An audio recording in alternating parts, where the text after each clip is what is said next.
நெய், 1 டீஸ்பூன் கடுகு, உளுத்தம்பருப்பு, ஜீரகம், பெருங்காயம் எல்லாம் கொஞ்சம் கொஞ்சம் ஆட் பண்ணியிருக்கேன்.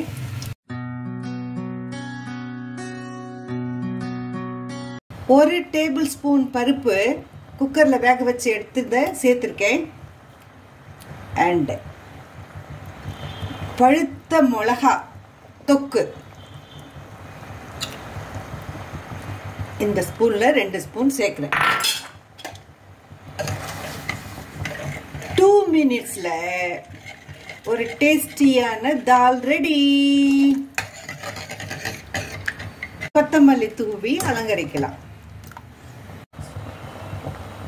அழகா இருக்கு பாருங்க, பாக்குச்சு அழகா இருக்கு. நெய்யில தாளிச்சுட்டு அந்த பழுத்த மிளகா தொக்கு சேர்த்ததால வீடே கமகமான வாசனை இருக்கு. இது சாத்துல, சூடான சாத்துல பிசைஞ்சுட்டு சாப்பிடலாம். அண்ட் ரோட்டி பூரிக்கு ரொம்ப நல்லா இருக்கும் இந்த தால்.